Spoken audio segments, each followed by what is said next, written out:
Hello hello hello hello hello hello. नमस्कार जी, सभी को नमस्कार। मैं दिगंबर राजू भारती जी महाराज। शुक्र मंगल ये सब क्या है भाई? ये तो हमने पढ़ लिया। मेष लग्न की कुंडली, वृष लग्न की कुंडली, स्थान पर विषय लग्न से तीसरे छठे तक 11 करोड़ ग्रहों का बैठना जातक को शक्ति प्रदान करता है। तो बहुत बढ़िया बात है। चलो चलो भाई, आ रहा है कुछ दिख रहा है इधर? हाँ दिख रहा है, 1 मिनट आ रहा हूँ मैं। ओए पढ़ा करो, बुरे बोला ना है।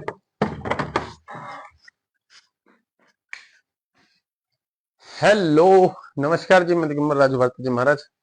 देखो आज कुछ विषय पढ़ाए जाएंगे।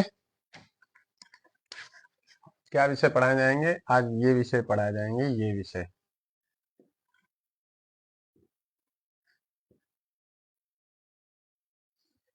12 भावों को हम क्या क्या बोलते हैं? प्रथम भाव, द्वितीय भाव।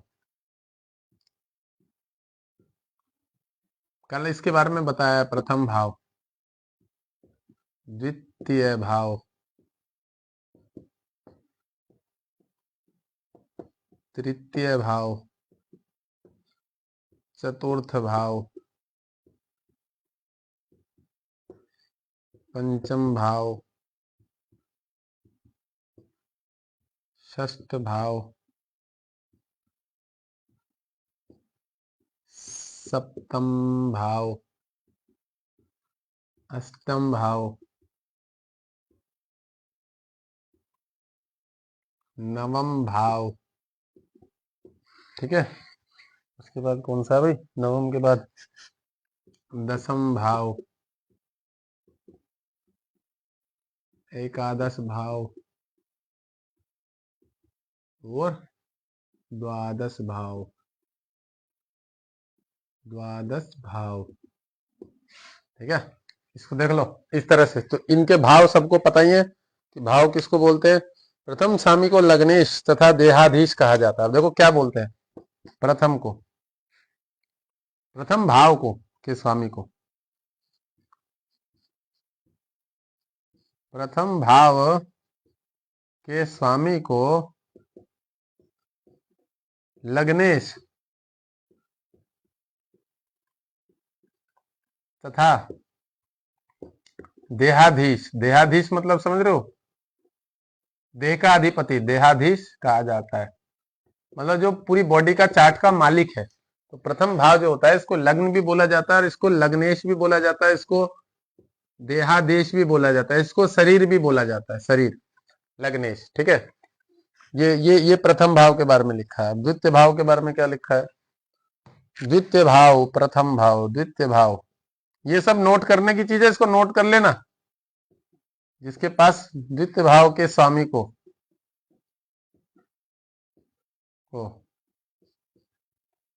धनेश और द्वितीयेश, द्वितीयेश, धनेश और द्वितीयेश, ये ई होगा और ये नीचे द्वा होगा, द्वा। द्वितीयेश भी कहा जाता है। द्वितीयेश भी कहते हैं इसे, द्वितीय घर। इसको द्वितीय भाव भी बोलते हैं, द्वितीय घर भी बोलते हैं, इसको धनेश भी बोलते हैं। तन धन, इसको लग्न भी बोलते हैं, इसको तन भी बोलते हैं। इसको तन के घर पे, बॉडी के घर पे, फर्स्ट असेंडेंट, सेकंड असेंडेंट, और इसको धन बोलते हैं, तन धन। इसको सहज, सुहद, जो भी बोलते हैं वो बता दूंगा। तृतीय भाव को पराक्रमेश बोलते हैं। तृतीय भाव, ये सब लिख लेना। तृतीय भाव के स्वामी को, स्वामी को नहीं है इसमें, हाँ स्वामी को ही लिखा हुआ था, ऐसे ही पढ़ लेते, कोई बात नहीं। मतलब तृतीय भाव के स्वामी को पराक्रमेश, पराक्रमेश और तृतीयेश, तृतीयेश भी बोलते हैं और पराक्रमेश भी बोलते हैं। तृतीयेश, पराक्रमेश भी कहा जाता है।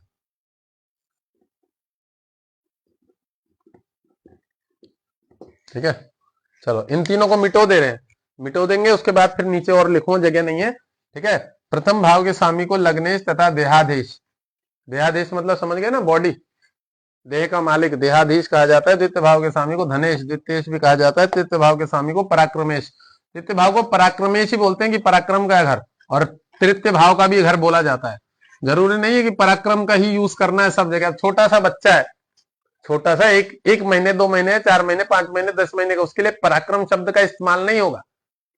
ये इस्तेमाल होगा कि आपका जो बड़े भाई का घर है या तृतीय घर है, थोड़ा सा तेज वाला, चिड़चिड़ा है, वहां कोई क्रूर ग्रह पाप ग्रह, ये यूज होगा। वहां पराक्रमेश का यूज होता है जवान युवा के उम्र बच्चे के लिए, जिसको पराक्रम की आवश्यकता होती है, युद्ध करने की, काम करने की, मेहनत करने की एनर्जी नहीं है, उसके लिए यूज होता है। समझ में आ गया ना।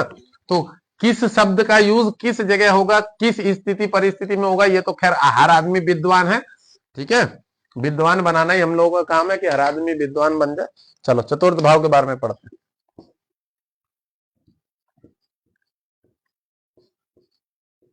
चतुर्थ भाव के स्वामी को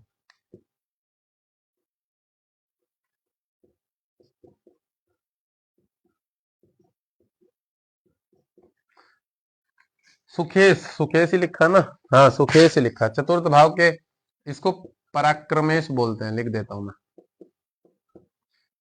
सुखेश।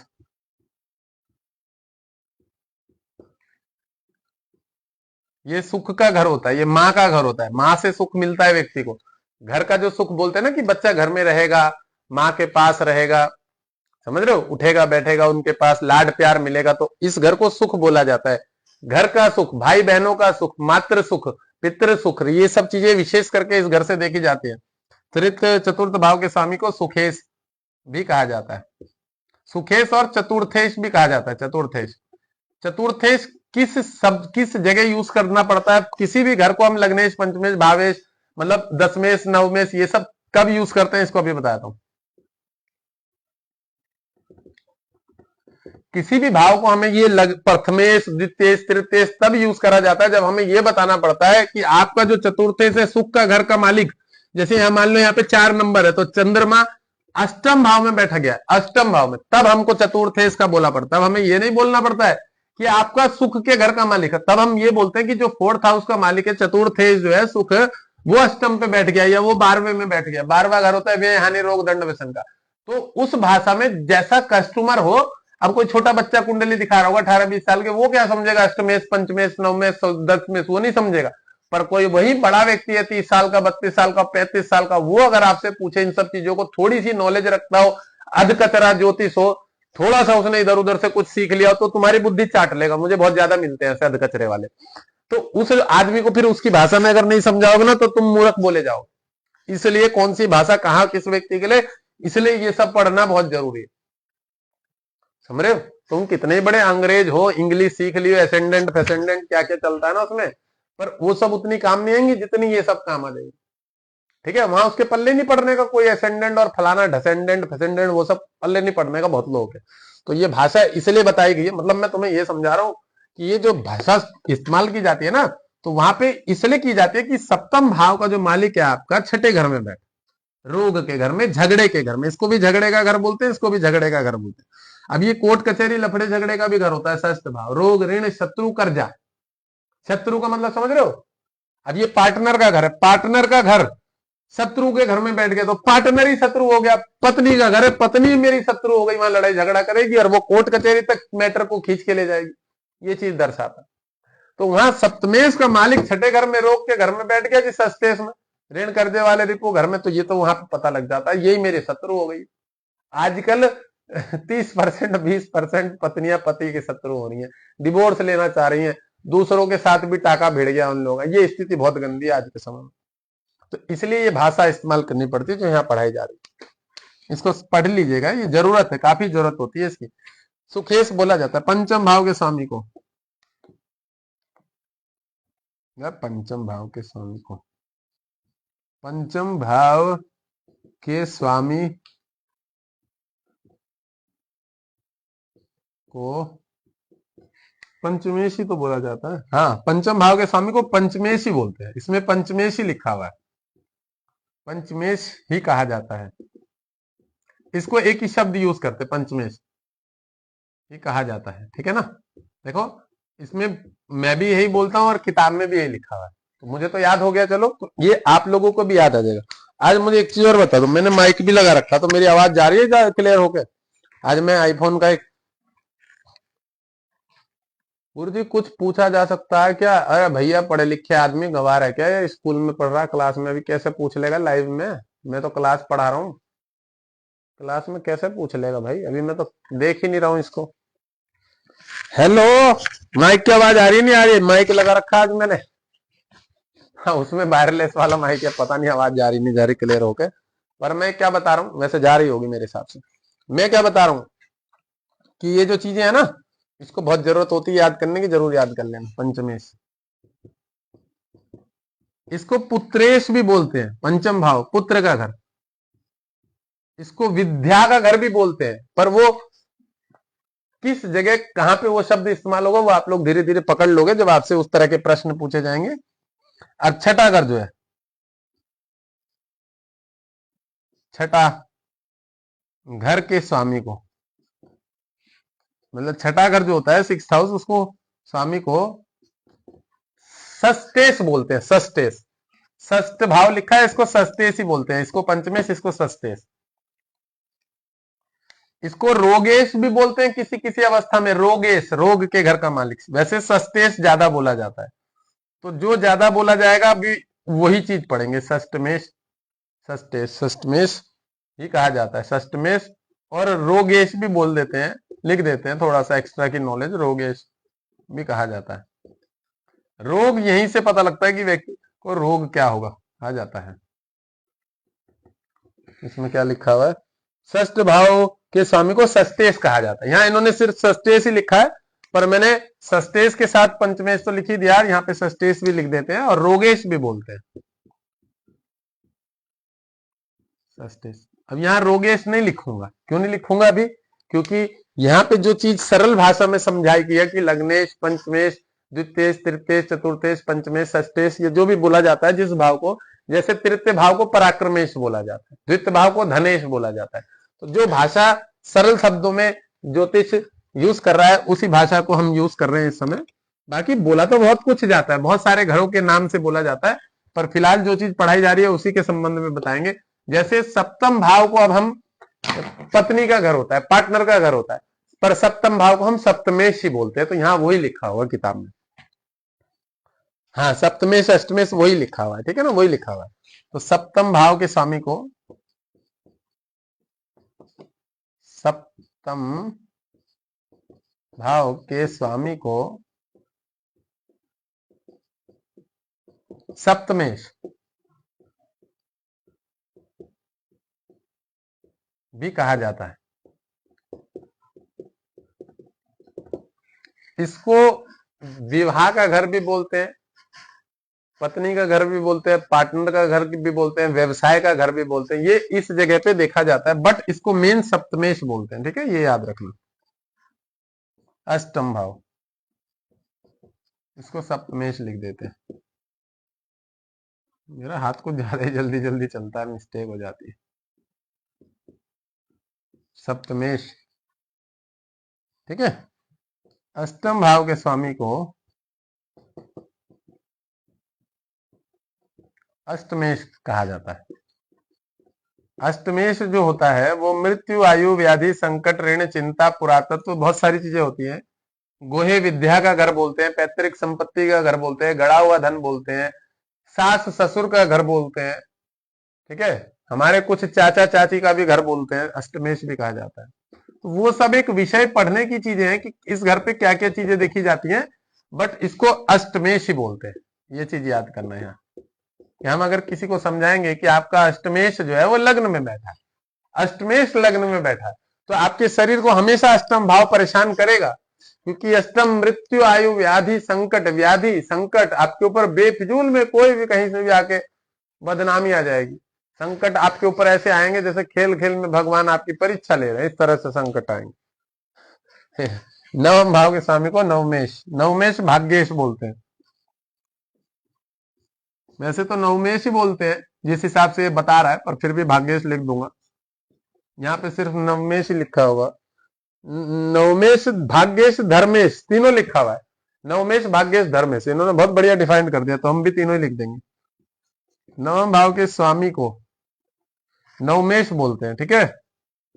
नवमेश के बाद मैंने भाग्य भी बोलते हैं, भाग्येश। और इन्होंने धर्मेश भी बोल दिया है। मतलब ये धर्म कर्म का भी घर होता है कि आदमी भी कहा जाता है।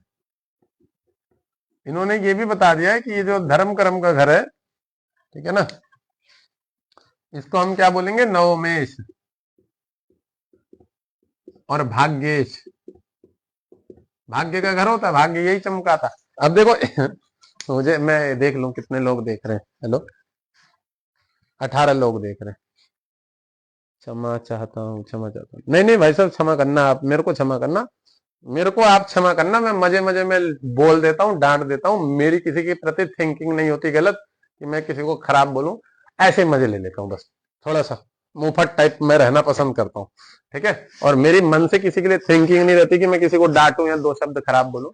आपने पूछा, बट आपने देखिए कि मैं क्लास पढ़ा रहा हूँ और विद्यार्थी वर्ग के जो भी व्यक्ति हैं, जो जुड़े हुए मेरे से ग्रुप में, वो भी सीख रहे हैं, जो नहीं जुड़े हुए हैं वो भी सीख रहे हैं, और सीखना चाहिए। हमारा मेन फोकस यहाँ पे यही है क्लास में कि लोग मिसगाइड ना करें, गलत डिसीजन, गलत जानकारियां ना इस्तेमाल करें। मैं देख रहा हूँ आजकल की लेडीजों को, मैंने बोला ना, मुझे कुछ दिन पहले एक लेडीज मिली थी, भाई साहब भगवान कसम खा कह रहा हूँ, मैं तो कहता हूँ वैसा इंसान ना होने के बराबर ही ज्यादा अच्छा है। मतलब वैसा इंसान पृथ्वी पे पैर रखा हुआ है ना, वो महापापी आदमी। मतलब इतनी ही बुद्धि पागल थी उसकी, इतनी ही पागल थी, इतनी पागल थी, देखो 3 बार बोल दिया, मतलब समझ जाओ कितनी पागल थी। तो वो दूसरों की कुंडली देख रही है, कह रही मैंने को किसी से, हमने ये सब चीजें नहीं सीखी है। मैंने कहा भाई चूतिया की पट्टी, जब ये सब सिखाई नहीं तो बता कैसे रही है। लोग, उसे पता नहीं है सस्टेज क्या होता है, सस्टेज के बारे में नहीं पता है, कहाँ हमारा मालिक बैठा है पता नहीं है, पर वो फलादेश कर रही है। क्या फलादेश कर रही है, क्या पट्टी पढ़ा रही है, और कौन से चूतिया के पट्टे, वो भी तो देखो महा चूतिया के पट्टे ही होंगे जो उससे दिखवा रहे होंगे। कुंडली का फलादेश, केपी लॉजी, नाड़ी लॉजी, पता नहीं कौन सी लॉजी से बता रही है, क्या बता रही है, और क्या पल्ले। अब मेरे से कुंडली दिखा रही थी, उसकी बच्ची को छोड़ के भाग गया था, हस्बैंड वस्बैंड क्या है वो। और मुझे बड़ा गंदा लगा उस दिन, बड़ा गंदा लगा। और बता, उसी लेडीज ने मुझे बताया कि अरुण पंडित जी 76,000 रुपए फीस मांग रहे थे बात करने के लिए, कंसल्टेशन फीस। और उसी ने मुझे ये भी बताया कि जो उनसे सीखी हुई एक लेडीज है, लड़की है, जो उनकी स्टूडेंट है, उससे बात करने की 9,000 रुपए फीस है। और बात उससे किसी ब्रोकर ने करी, बीच में दलाल ने, जो अरुण पंडित से बात कराएगा, जो नंबर दिया हुआ है। मैंने कहा भैया महा ऐसी की तैसी बाजार में फैला रखे लोग ने। तो मुझे उस दिन बड़ा खराब लगा है साले। और मैं तो पिछले साल से पिछले साल भी 2 बार क्लासेस चालू कर चुका हूँ, 2022 में भी, 23 में भी। और मैंने क्लासेस कब चालू करी थी, भले वीडियो देख लेना। मैंने 5 सितंबर के आसपास, जो शिक्षा दिवस, वो शिक्षक दिवस होता है, उस पर चालू करी थी, मुझे याद है अभी भी। तो वो क्लास से ज्यादा दिन में चला नहीं पाता था, क्योंकि मेरे पास टाइम नहीं रहता, मेरे पास कुंडलिया का काम बहुत ज्यादा रहता है, अपॉइंटमेंट, लोगों के स्टोन फिस्टोन लॉकेट बनवाना, ये करना वो करना, पूजा पाठ हवन। कल सुबह ही एक हवन है मेरा, जाप खत्म हुए अभी, किसी के जाप खत्म हुए, वो पाकिस्तान की है, नाम नहीं लूंगा अभी। जिसके थ्रू हो रहे हैं वो देख लेंगे गलती से, तो मुझे बोलेंगे महाराज जी आप तो सब कुछ बता देते हो। तो तो किसी के जाप चल रहे थे किसी चीज के मैटर के, तो उसका हवन होगा सुबह 9 साढ़े 9 बजे के आसपास, कल लाइव ही चलेगा वो थोड़ा बहुत। तो मतलब मेरे पास काम कई प्रकार के रहते हैं, पूजा पाठ का काम रहता है, तंत्र मंत्र लोगों को ठीक करने का काम रहता है, ज्योतिष का काम रहता है। आज ऑस्ट्रेलिया की कुंडली थी, सुबह के टाइम में ही देखनी पड़ी मुझे, उनको टाइम नहीं रहता शाम के टाइम, तो 11-12 बजे ही बैठ गया था देखने के लिए। कुछ ऐसी अपॉइंटमेंटें रहती हैं जिनको इमरजेंसी में देख देना पड़ता है। अब देखो दसम भाव को क्या बोलते हैं, ये भी पढ़ा दे।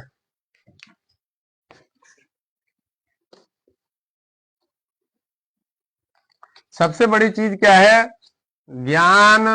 वो चीज बाजार में दो बाबा जिससे भला हो लोगों का, लोग अपना भी भला करें, दूसरों का भी भला करें, और अच्छा ज्ञान हो। सारा तुम्हारी पुरखे बच्चे सीखेंगे तुमसे 2 शब्द तो बोलेंगे हमारे दादाजी जानकार थे, पिताजी जानकार थे। बिना जानकारी जबरदस्ती कुछ भी पेल रहे हो तो वहां तो समस्या होगी ना। सारे बच्चे कल को समझेंगे तो बोलेंगे ये तो पिताजी हमारे मूर्ख थे, दूसरों को बेवकूफ बना रहे थे। पाप दोष ले रहे हो घर में, आप लोग कर्म काम खराब काम कर रहे हो। तो ये चीज ना करे जैसे जाए, जैसे दसम भाव के स्वामी को,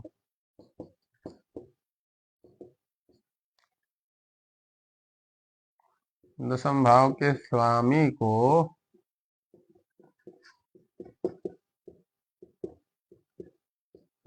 दशमेश, इसको कर्मेश भी बोलते हैं, कर्मेश भी लिख देते हैं। यहाँ लिखा नहीं है पर मैं जोड़ दिया अपने से कि मुझे याद आ गया, कर्मेश भी कहा जाता है।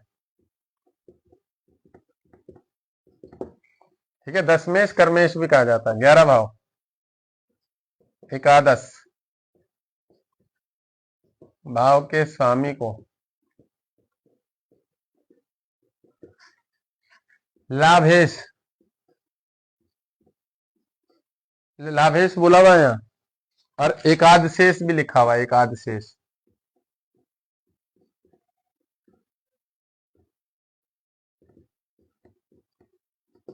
अब अगर हमें इस घर का खराब फलादेश करना है तो हम इसको फिर एकादशेष भाव बोलेंगे कि आपके एकादश भाव का मालिक है अष्टम में, या षष्टम भाव का मालिक एकादश भाव में बैठ गया, या आपके व्यय के घर का मालिक जो यहाँ पे 8 नंबर और मंगल यहाँ बैठ गया, तो घंटा नहीं इनकम होगी, आदमी के खर्चे ज्यादा होंगे, तो लाभेश लाभेश नहीं रहेगा वहां। इसको लाभेश बोलते हैं, लाभ का घर।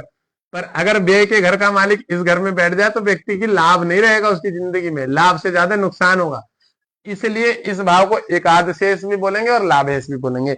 अब किस जगह पे हमको लाभेश बोलना है, अगर बढ़िया स्थिति में ग्रह हुआ तो लाभेश बोलना है, खराब स्थिति में हो तो लाभेश बोलोगे तो बोले साले तू तो भी लाभेश बोल रहा है और बोल रहा है कि खराब है, ये कैसा लॉजिक हुआ। वहां तुम्हारी फिर बुद्धि थोड़ी डिस्टर्ब हो जाएगी, इसलिए उसको लाभेश नहीं बोलेंगे, फिर एकादशेष के भाव में नाम में यूज करा जाएगा ना, इसलिए पढ़ाई जाएगी। अब इसको जैसे कि मैंने बोला कर्मेश बोलते हैं और दशमेश भी बोलते हैं, कर्मेश दशमेश।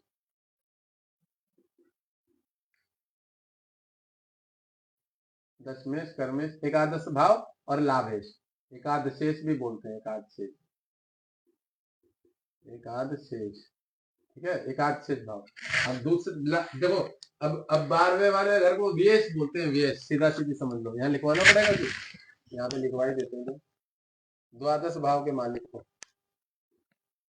द्वादश भाव के मालिक को स्वामी लिखा ना, स्वामी को व्ययेश, व्ययेश, व्ययेश, और द्वादशेष भी बोलते हैं, द्वादशेष, द्वादशेष और वेश भी बोला जाता है, भी कहा जाता है। इसको क्या बोलेंगे, व्ययेश। व्ययेश का मतलब समझ रहे हो, व्यय खर्चा, व्यय माने खर्चा निकलना। और इस घर में क्या क्या काम होता है, व्यय, हानि, रोग, दंड, व्यसन, इस घर में काम होता है। व्यसन वासना का भी घर है, क्योंकि यहाँ पे रोग के घर को देखेगा, रोग का घर भी खराब घर होता है, ये इसको यहाँ देखेगा, सप्तम पूर्ण देखते थे। हर घर अपने से 7वें वाले घर को देखता है। अब इसको मारक क्यों बोला गया, क्योंकि अष्टम मृत्यु का घर होता है, यहाँ पे इसको देखता है, इसको मारक बोला जाता है। लग्न हमारा शरीर होता है, अगर यही कोई क्रूर पाप ग्रह बैठा हो, यही मेरा अस्तित्व, मैंने पिछले जन्मों में काम खराब किए हुए, तो इस सप्तम भाव को भी मारक बोला गया है। अगर मान लो मेरा लग्न मजबूत है, यही बैठा हुआ है, ठीक है, पाप कर्मी वाला व्यक्ति है, गलत काम करे जा रहा है, लगने से उसकी रक्षा कर रहा है, तो ये मारक इसको कष्ट देगा, क्योंकि ये अपने आप में बहुत मजबूत है। छल कपट वाला, बहुत सारे लोगों का ये प्रश्न होता है जी, वो तो इतना गुंडा आदमी, हरामी आदमी, रोज गलत काम करता है, औरतें छेड़ता है, फिर भी उसका खराब नहीं हो रहा, तो कोई बात नहीं, उसका लगने से उसकी रक्षा कर रहा है, पर सप्तमेश मारक एक दिन उसको कष्ट देगा ही देगा, जिस दिन मार के तक होता रहा। मेरे साथ एक केस हुआ था अभी, मैंने बगलामुखी के जाप करके, मैंने कभी किसी के लिए पूजा पाठ नहीं किया इस तरह के, और वो मेरे क्लाइंट है, और बहुत बड़े लेवल के क्लाइंट, अच्छे लेवल के क्लाइंट है, उन्हें पता है मैंने किसी के लिए बगलामुखी का यज्ञ किया था कि इस व्यक्ति को हम पीड़ा देंगे, मुझे उसके बाद में पता लग गया। तो उस व्यक्ति के दशा इतनी बढ़िया चल रही थी कि बच जा रहा था, बच जा रहा था, बच जा रहा, मुझे तो पता था कि गया है आदमी, निपट गया है, इसका बहुत टेंशन होने वाली है। तो सामने वाले जो व्यक्ति ने पूजा पाठ कराई थी, वो मुझसे बोले यार महाराज, इससे तो कुछ हो ही नहीं रहा है, तो हमारे ऊपर और केस पे केस लगाया जा रहा है, ये हो जा रहा, वो हो जा रहा। अभी ऐसा गंदा फंसा हुआ आदमी जो बदमाशी कर रहा था, जिसके लिए बदलामुखी, ऐसा गंदा फंसा है कि ये सामने वाले व्यक्ति ना दंडवत होकर पूरा परिवार प्रणाम प्रणाम प्रणाम प्रणाम हो गया मेरे पीछे, यार महाराज जी तो महाराज जी है, बस आपने तो जो बोला था कि हाँ इसके थोड़ा सा समय ऐसा आ जाएगा, तब देखियो क्या स्थिति। और ऐसा फंसा है ना, आजीवन के लिए फंस गया वो व्यक्ति, आजीवन जेल में रहेगा, ये समझ।